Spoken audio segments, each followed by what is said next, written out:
Hello, and welcome back to another episode of Slice of Fried Gold. I was going to do, like, the King Kong beating on my chest, but, like, no. I thought I'd just put it out there. I was going to do it. I was going to attempt to do the Godzilla roar. I'm not in the mood for that. Well, just do, rah. Sure. Close enough. This is as close as it's going to get tonight. Breathe in. Breathe out. Christ. I do hate this road. It is a bad road. If you are joining us for the first time, make sure you like this video. Subscribe to the channel, ring that notification bell, comment down below, share it with your friends, your family, and everybody else that you know. And if you are listening to us on Spotify, please do give us a 5-star review. Thank you. Ben, how are you? Yeah, I'm Ben, by the way. Oh, I'm Paddy. You're Sorry, really I'm really ill. Leave me alone. Yeah, work has been mental. For just having 2 days off over the Easter weekend, it just goes mental. It doesn't help that my customers keep changing deliveries on me and not telling me. Right. And everything. So that's been fun a couple of times. And then one customer, so like, I would say on average, each of my customers bring in about 20 containers of stuff a month. Right, yeah. I have one customer at the moment who has decided to bring in a little bit more than that. Right. Guess how many containers they've currently got on the water coming to the UK? So what's their normal average? Just 20 to 30 a month. 20 to 30 a month. So let's go 90. 85. Oh, so close. You're so close. I'm proud of you. But yeah, 85 in the next month. And I'm just like, how? How is there that much product for you to bring in to the UK? I mean, that is like an obscene amount to be bringing in extra. Yeah. Is that because it's the new tax year? And they've been holding off, and now they're like, right, get it all in. Well, I think it's a mixture of that. I think there's some people are whispering like, oh, we're slowly coming out of recession, blah, blah, blah. Because, with the shipping industry, we kind of see everything happening 3-4 months before everyone else does. Right. So Christmas stuff gets brought in August kind of thing, and that kind of thing. Yeah. So we tend to see trends and everything before they become trends. Okay. But yeah, so it's just like, can you calm down, please? Because this is mental. Yeah. And then they're going to complain to me that they've got containers sitting at the port racking up charges and they can't take them quickly enough. And it's like, well, then don't order 85 containers in a single month. Yeah, they can't expect you to, like, if you're used to dealing with that plus all your other customers, if everybody else is doing the same, it's ridiculous. If you think about it, I'm trying to do very quick maths whilst also driving and talking, and it's not working. But they can only take 3 containers a day. Yeah. Monday to Friday. Yeah. So what? If we're in I think this month is a 4-week month. I think. Yeah. Yeah. So 4 times by 5 is 20. Times by 3 is 60. They can only take 60 containers. They've got 85 on the water. Yeah. That was quick maths, people. That was quick maths. Thank you. I'm quite proud of that. I'm just waiting for my brother to messages going, Ben, your maths was terrible. It's this. And I'm like, well, I don't care. Laurie. Yes, I saw him. I've got to get to it first. Hi. I went away for the weekend, of course, as you were very, very well aware. I went to London and I pickled my liver. Indeed. I went drinking with some people who hadn't seen me drink before. Oh, okay. They have, but they were drunk and forgot. Oh, okay. But they're like, I can't wait to see Ben drunk. Just like, good fucking luck. Yes, about that. Like once in my life. Yeah. And it was just like, it surprise, didn't happen. Yeah. But I've started doing this new thing of rather than just wearing my contact lenses until I physically can't keep my eyes open anymore, I take my little pot with me when I go on a night out, and then halfway through the night, I'll take them out. Yeah. But then that does mean I'm completely blind and I can't see anything. Yeah. But I like to think that this is a comment on how well I can function when blind, Yeah. because they were still coming up to me in the club and going, "Oh, have you seen so and so?" I'm like, "No." But you know, they're like, because I only tripped over once, and that was over someone's feet.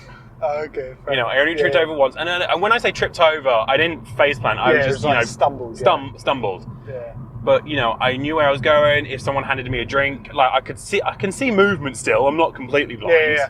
Otherwise, why would I be driving this car? Yeah. But you know, I could grab a drink from someone's hand when they were offering it to me. So it was like to the outside world. Yeah. You are compos mentis. I was compos mentis, can see everything. So they kept going, "Oh, have you seen this? Have you seen that? Have you seen this person?" I'd be like, "No." It's like the club we ended up at. Who are you?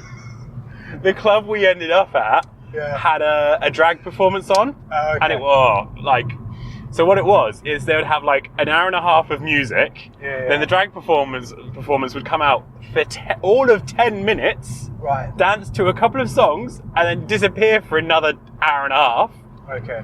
Come back out, dance for 5 minutes in a different costume, disappear for an hour and a half, come back, and it was like, what is the point? So I think on the second one, when the drag performer came out, and of course everyone stopped dancing to watch the performance, I was like, I'm going to go grab a drink and sit on a bench. Yeah. And someone in the group was like, why, do you not want to watch the drag performance? I was like, no.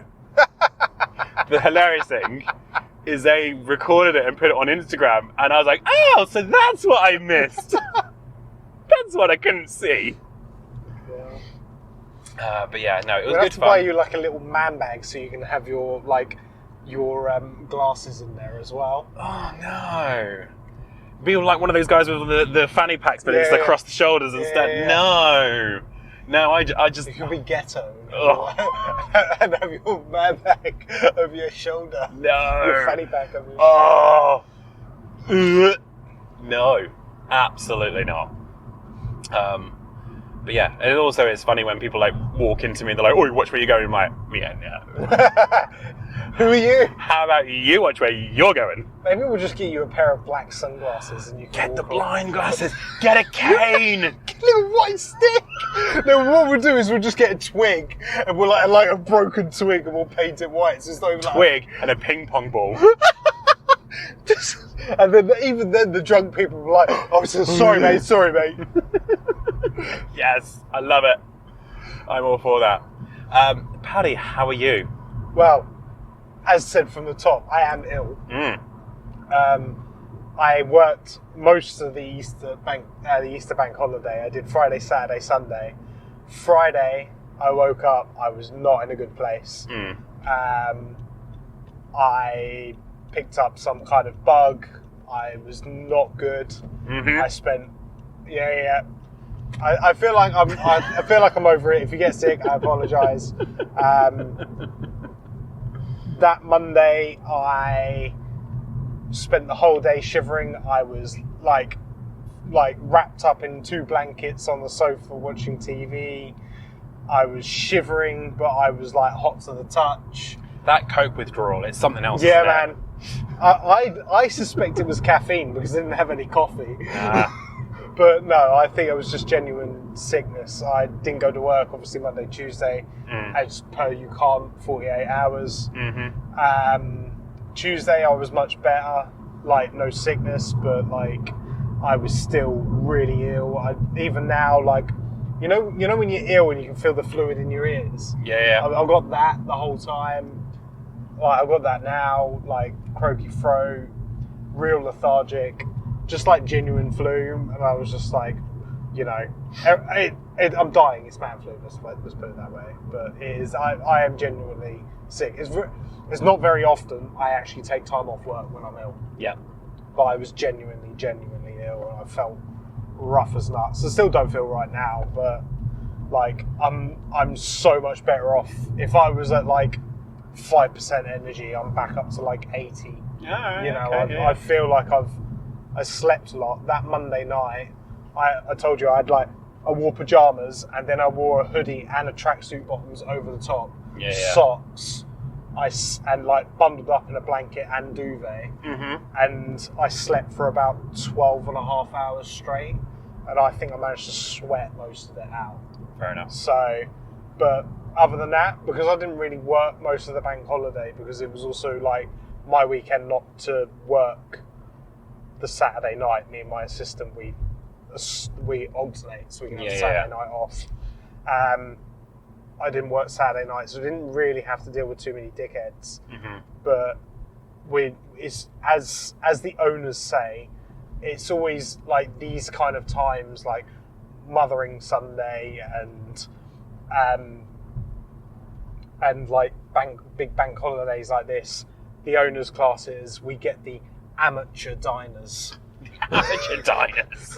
The people that go out on like the once in a blue moon. Right. You know, that feel like because they go out once in a blue moon, if they spend even like 20 quid on a bar bill, if like there's half a centimetre too much head on their beer, they're going to complain about it. You know what I mean? People need to stop complaining about too much head. Exactly. There's no such thing. But yeah, so we had a couple of like silly TripAdvisors, but nothing. Right. But nothing like you can actually sit there and like warrant complaining about. Mm-hmm. Because it was just like pure pettiness. Yeah. You know, so just amateur diners, Ben. Fair enough. Amateur diners. But yeah, other than that. So when we went down and as we were checking into the hotel, the receptionist was having to deal with a complaint. And I will run this by you and see how you, as a general manager, would have dealt with it. Okay. So, was this email or telephone? Sorry? Was it email or telephone? No, it was someone at the reception desk in person. Oh, I would have loved to have seen that. So, okay. They had gone to the restaurant the night before and had a meal at the restaurant. The hotel restaurant. The hotel restaurant. Yes. And when they'd finished, they'd asked if they could put the meal on their room. Indeed. The wait staff had said, yes, that's fine. Mm-hmm. Turns out that's not how this hotel and restaurant works. So when it came to the end of the night and they were cashing up, there's a lovely big tab still on the system. Okay. The restaurant closed at 11 o'clock at night. Yeah. The hotel is not completely innocent in this. I'm trying to give you as much. I already feel like I know that this is like hotel cock-up. Yeah. Carry on. So the restaurant closes at 11 o'clock at night. So the hotel is aware of this issue at 11 o'clock at night. Oh no. They proceed to knock on the door and push a letter under the door. Oh my God. At 2 in the morning. 2 in the morning? 2 in the morning. So these people, as they're checking out, they're like, look, this happened. Yeah. They weren't polite about it. They were very rude, very angry, but understandable. They were like, this happened. We were told we could put this on our room. Then 2 in the morning, we had a banging on the door, and this letter was shoved underneath the door. We are not paying for this, and we want a full refund of the night. General manager, go. I mean, that's very difficult. That's a very difficult situation. Obviously, in that situation, I'd be like, look, I'd obviously not expect you to pay for the meal. The room situation, if I remember rightly from we won't name the business, but I remember what business it is. Mm-hmm. I would argue the fact that the room probably won't be refunded. It is a chain hotel, and so the receptionist kept trying to say to them, I do not have the power to refund this. Yeah. You need to go to head office. So but they were like, no, you're refunding this here and now, blah blah blah. And as you know, as working from a chain hotel and what I know of chain restaurants and everything else, that refund is not going to happen there and then. No. I would have, as the manager on shift or the manager there or whatever, I'd have said, that's fine, we'll comp the dinner, but if you want a refund, then you're going to have, even with me, with that kind of situation, not that would happen in the hotel that I work in. No. But if that had happened, that kind of thing, even then, I'd still want to go, I will have to confer with the owners first. Yeah. Because they might even say, oh, well, they'll refund you 50% or whatever. Yeah. I mean, that's poor show from management. I know 100% what's happened is restaurants shut at 11. They've then gone to the hotel, like the hotel staff, told them, given them the letter, blah, blah, blah, blah. Yeah. The hotel staff have then passed that on to the night team. Yeah. When the night team have come in. The night team have come in, they've done their hoovering, they've done the cleaning, they've done the... Yeah. And that letter is sat on the reception desk, and then at 2 in the morning they've gone, shit. Yeah. But then I wouldn't have knocked. No. I'd have just slid it under, and then you could have just said, well, we put that through at like midnight. Yeah. And hope that they were already asleep. Yeah. That's what you do. You hope and call for that bullshit. Yeah. Knocking on the door, that's just idiotic. That night worker needs to be taken aside and be like, look, you've screwed this up. Yeah. We could have saved this. We could have we could have even got away with not having to refund the room. The likelihood is now the head office will have to refund. Oh yeah, no, that's going to be refunded. The customer is completely in the right here. Well, they've been told they can put it to the room. Yeah, that's fine. That's our fuck up. But we could have just said, oh, we're really sorry about that. We won't charge you for the meal or anything. I also wonder what was written in the letter, because from the sounds of it, it was very threatening. Well, that seems ridiculous. Yeah, when basically all it needs to say is, oh, can you just make sure that you pay for this upon checkout, kind of thing. Well, yeah. You could. It could have easily been if that's how you want to do it, you could have easily just put, "Dear Jeff Bridges, we're really, really sorry. Our mistake. It should have been paid. Please kindly pay the bill when you check out. Yeah, when you're departing." And at least then you could have gone, oh, you know what? It was their fuck up. Yeah. At least they've apologised. Because then what you do is you comp it off on the till system in the restaurant, and then you make them pay it the following day. Or your stocks void it, and your stocks will still be the same. Blah blah blah blah. Yeah. So jobs are good. Yeah, and I know when you got, because this was when you were checking in. Yes. So it wasn't even at the end of the month, and it wasn't at the end of the week. Yeah. Because some businesses run monthly and some run weekly. Yeah. The fact that it would have been fine if you had just left it 24 hours and then put it through again. Yeah. So... I just... sitting there, like, we were all sitting in the waiting area, just, like, listening to this. It was, I would have paid to watch that. I also get the feeling that the customers, like, once again, without naming the chain of the hotel, know the kind of market this hotel has. Yeah, exactly. They were not that market. If you say your owners have, what was it? Amateur diners. These were amateur hotel guests. Yeah, more than likely. For example, they were checking out and they were wearing trackies and overlarge hoodies. Yeah. From what I remember of what you said, they were going there for a fancy night away. Probably. Which, let's face it, it's not as glorified. Yeah.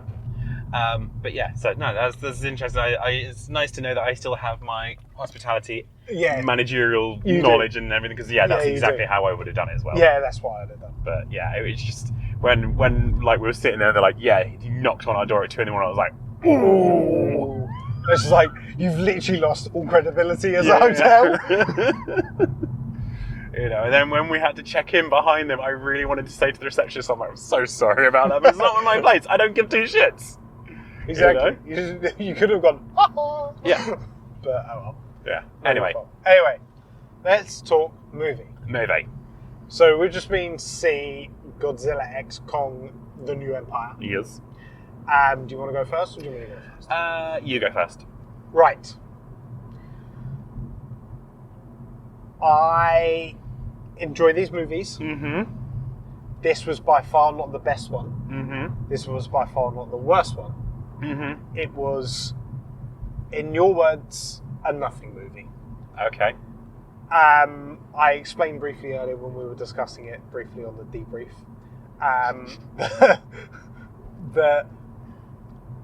The issues that I have with these movies after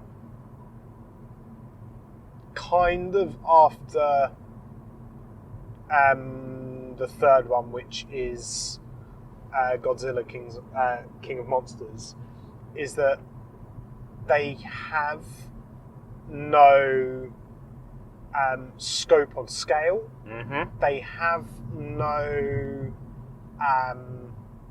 trying to think of the correct wording. They have no sense of danger. Right, yeah. On my deathbed on the weekend, or over the last couple of days, I managed to watch the TV show that ties in with this, Monarch,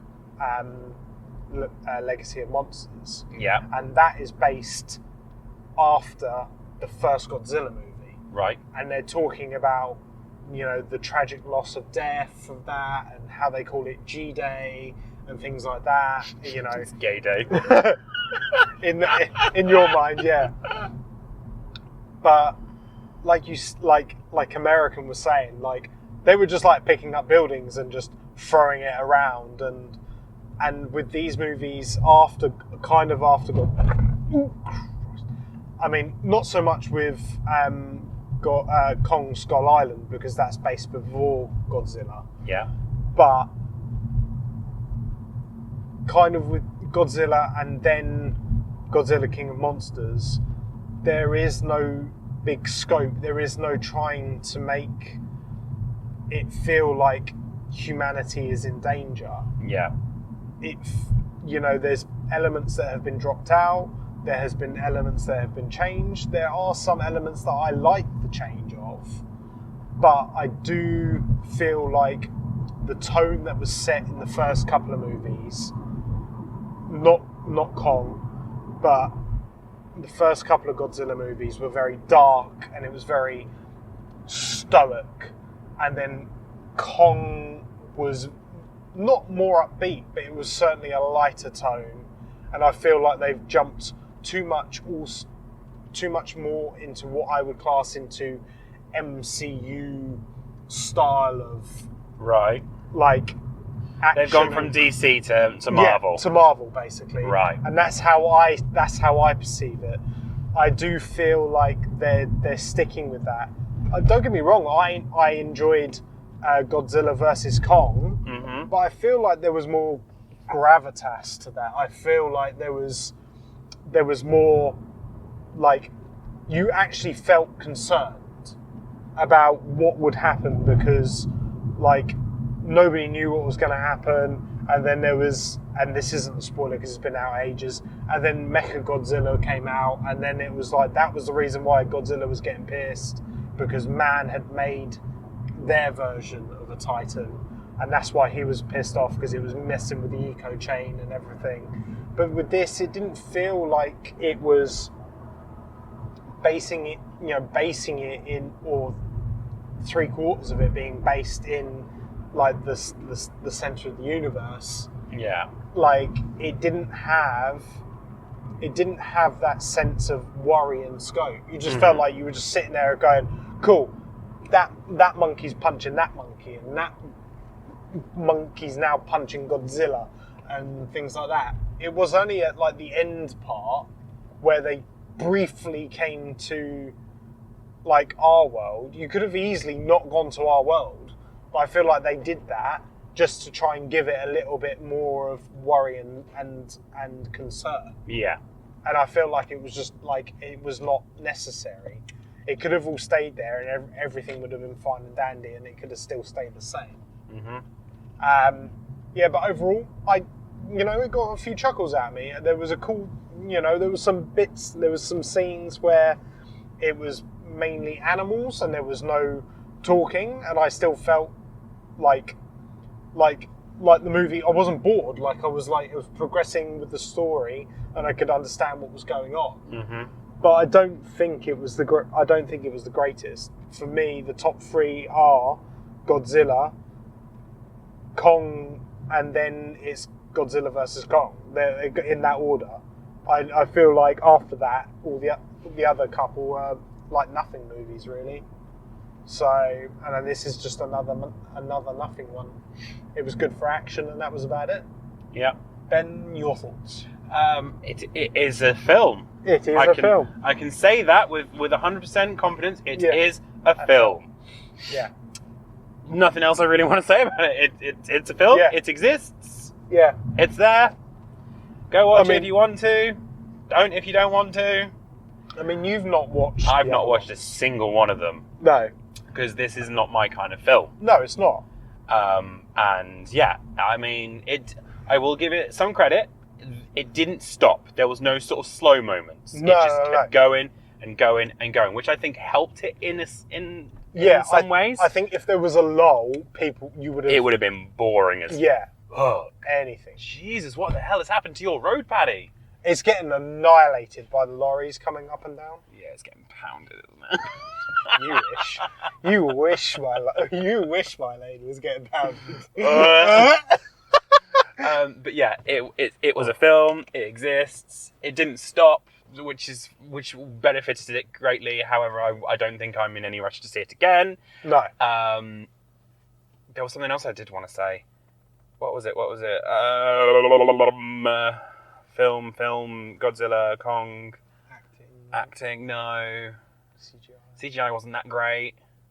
I don't think. But then I don't think the CGI has been as good as like the first one or the first one and the first Godzilla, first Kong movie. Mm-hmm. I said this earlier as well when we were debriefing that like you watch that first Godzilla movie and Godzilla is slow and it takes him like a minute to wind up before he goes in for like that punch and things like that. And then in this one, he's doing like a suplex off the pyramid and things like that. This is not a thinking man's film. This is a film to turn your brain off. And everything too. It is. And sometimes you need that movie. You know, I've discussed about how, you know, sometimes you just need that kind of, that action movie or that thing, you know, that movie that you just sit there and you put on and you switch off. Yeah. And you don't have to think about it. Yeah. It is a film. It is a film. It exists. It's there. You know, if you like the Godzilla... Go. Remember what I was going to say. It's a bit like we've just, the previous week we saw Ghostbusters, and it faffed around for the first 3 quarters. This one I felt very, very much the same thing. Faffed around for the first, maybe not for the first 3 quarters, maybe for the first half. Faffed around a bit, and then it was like, oh yeah, we need to actually now get on with the film. Yeah. It was a similar thing. It faffed around a bit. Yeah. Hi. Oh. Who the fuck are you? I don't know his name. Okay. Anyway. Tune in next week to find out. Oh. I know who this is, yeah. He was messaging me at work today and he...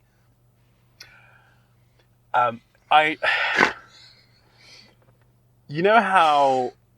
Way back when you actually had to pay per texts, you and Black used to have a go at me for, one word message, one word message, all that thing. And I can only assume it was because your phone would be going bzz, bzz, bzz, bzz, bzz. I now understand how annoying that was. Irritating. I was sitting there at work and that was bzz, bzz, bzz, bzz, bzz, and everyone was like, oh, someone's popping. And I was like, yeah, it's a group chat. It was not a group chat. I still don't understand how people these days just bombard with multiple texts like that. Just send one message. Well, I can't speak for everyone, but for me, it's I've thought of something, I've sent it, and the moment I've hit send, the next thought comes in, and I'm like, yeah. That's that but for me. Sometimes I feel like that's fine if it's like one message later. But it's people that send like 6 or 7 messages. Hi. He's basically having a go at me right now. Yeah, it's really fucking irritating because I'm typing my reply to your first message and you're sending about 4 or 5 other bloody things. Yeah. And my brain is going. Makes it's like, oh, think of this. Rude. Need to do that one. Right. But yeah. Anyway final thoughts. Paddy be sick. Yeah. Do you realise we just said final thoughts? Paddy be sick. Or like, yeah, I know. That's terrifying. 2 in tune. That is fucking terrifying. If you're going to triple somebody's workload, expect them to be busy. You know? Yeah. Don't try and keep up with me drink-wise. No, it can't be happening. And if I go blind, I think no one would notice for a few months. I might in the car. Maybe, yeah. Also, hotel workers, if something goes wrong, my best advice, and this is not as a manager, like my best advice to just the low staff, if something goes wrong, before you do anything, like knocking on a door at 2 a.m, think to yourself, how would I react if I was the customer? This is what I tell people. How would I react if someone knocked on my door at 2 a.m? Yeah. You know, the amount of time when I was the manager of the Purple Hotel, the amount of times people would complain to me, and I would just go, right, what do you want? What do you want in this moment for me to fix it? Yeah. And you know what? That satisfied the majority of the people. Yeah. Unless they said, oh, I want a refund, I'll be like, well, here's a card for head office. Toodles. Yeah. You know, but if they said, oh, I want this, or I want that, cool, grand, we'll do it. Because Yeah. that's all we want. They just People like to be pleasured, and they want what they want. Yeah, they do. I do also think that we might have been a bit of a curse because every time we had to go to the reception desk, there was someone complaining. It wasn't guys. It wasn't us. It was always someone in front of us. Yeah. And everything, but it was like every time we went down to talk to the reception desk, it was someone was complaining, just like, okay. I can't. And Godzilla X Kong: A New Empire is a film. If you've seen all the others and you're curious to see where they're going with it, go see it. Yeah. If you want a film just to turn your brain off, go see it. You know what? What? This is the film to take a first date on, teenagers, 13-year-olds. Because if you miss it because you're sitting in the back making out, it's not going to be a problem. You're not missing much. Yeah. This is the film to take someone on a first date that you don't want to see again. Because if you take them to this film, they are not going on a second date with you. You hope. You hope, yeah. And then they message, oh, wow, send. I really enjoyed that, send. I can't wait to go see the next film. I wouldn't go see it if they fucking kept on doing that. And yeah, don't send multiple messages. Yeah, just send one bloody message. We have the technology. Anyway, I need to go because my head is killing me now. And with that, guys, let us know down below. Have you seen the film? What did you think? Have you had any issues with hotels recently? Have you overheard any complaints? Let us know down below. Share the stories. Have you been ill? Let us know. With that all being said, thank you very much for joining us. Like this video, subscribe to the channel, ring that notification bell, and comment down below. If you're listening to us on Spotify, please do give us a 5-star review and share these channels. Thank you very much. And we'll see you in the next one. See you in the next one. Cheers. Bye, guys.